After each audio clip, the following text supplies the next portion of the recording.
नमस्कार, आप देख रहे हैं सनातन संदेश टीवी और मैं हूँ प्रिया झा। भारतीय संस्कृति में वट सावित्री व्रत पति पत्नी के अटूट प्रेम और नारी शक्ति की इच्छा शक्ति का सबसे बड़ा प्रतीक है। यह कथा केवल एक पौराणिक कहानी नहीं बल्कि एक सीख है। यदि संकल्प दृढ़ हो तो नियति को भी बदला जा सकता है। आज हम जानेंगे उस सती सावित्री की पूरी कहानी जिन्होंने मृत्यु के देवता यमराज को भी विवश कर दिया था। मध्य देश के राजा अश्वपति की पुत्री सावित्री, जो रूपवान होने के साथ साथ अत्यंत गुणवान भी थी। उन्होंने दिमतसेन के पुत्र सत्यवान को अपना पति चुना। जब देवर्षि नारद को यह पता चला तो वे राजा के पास पहुँचे और कहा, हे राजन, सत्यवान गुणवान तो है लेकिन वे अल्पायु है। आज से ठीक 1 वर्ष बाद उनकी मृत्यु निश्चित है।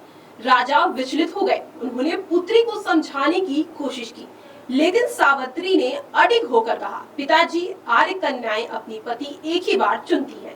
सावित्री राजमहल के सुख छोड़कर सत्यवान के साथ घने जंगल की कुटिया में रहने लगी। समय बीतता गया और वह दिन आ गया जिसका सावित्री को डर था। सत्यवान लकड़ी काटने जंगल जाने लगी तो सावित्री भी उनके साथ चल दी। जंगल में लकड़ियां काटते समय अचानक सत्यवान के सिर में तेज दर्द हुआ और वे मूर्छित होकर एक वट के पेड़ के नीचे गिर गए। तभी वहां साक्षात यमराज प्रकट हो गए। वे सत्यवान के प्राण लेकर दक्षिण दिशा की ओर चलने लगी। सावित्री चुपचाप उनके पीछे पीछे चलने लगी। यमराज ने पीछे मुड़कर देखा और कहा, हे देवी, तुम कहाँ आ रही हो? जीवित प्राणी इस मार्ग पर नहीं चल सकते। सावित्री ने उत्तर दिया, जहाँ मेरे पति जाते हैं वही मेरा स्थान है। यही धर्म है और यही प्रेम। सावित्री की बुद्धिमानी और निष्ठा देखकर यमराज पिघल गए। उन्होंने कहा कि पुत्री, सत्यवान के प्राणों के बदले तुम कोई भी 3 वरदान मांग लो। पहला वरदान, सावित्री ने अपने अंधे ससुर की आंखों की ज्योति मांगी। यमराज ने कहा, तथास्तु। दूसरा वरदान, सावित्री ने अपने ससुर का खोया हुआ राज्य वापस मांगा। यमराज ने फिर कहा, तथास्तु।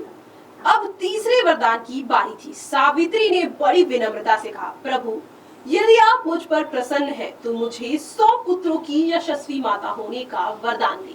यमराज ने बिना सोचे समझे कह दिया, तथास्तु। वरदान देकर यमराज आगे बढ़े ही थे कि सावित्री ने उन्हें रोक लिया और कहा, हे देव, आपने मुझे पुत्रवती होने का आशीर्वाद तो दे दिया, लेकिन मेरे पति के प्राण आप अपने साथ ले जा रहे हैं। बिना पति के मैं सती माता कैसे बनूंगी? आपका वरदान कैसे सत्य होगा? यमराज अपनी ही बात में फंस गए। वे सावित्री की तर्क शक्ति और पतिव्रत धर्म से इतने प्रभावित हुए कि उन्होंने सत्यवान के प्राण पाश से मुक्त कर दिए। सावित्री उस वट वृक्ष के पास पहुंची जहां सत्यवान का निर्जीव शरीर पड़ा था। सावित्री ने वट वृक्ष की परिक्रमा की और जैसे ही पति को स्पर्श किया, सत्यवान नींद से जागे हुए व्यक्ति की तरह जीवित हो उठे। उसी समय से इस वृक्ष को वट सावित्री के रूप में पूजा जाने लगा। इसीलिए ज्येष्ठ माह की अमावस्या के दिन महिलाएं वट वृक्ष की पूजा करती है। बरगद का पेड़ ही क्यों? क्योंकि बरगद लंबी आयु का प्रतीक है। इसी पेड़ के नीचे सावित्री को सुहाग वापस मिला था।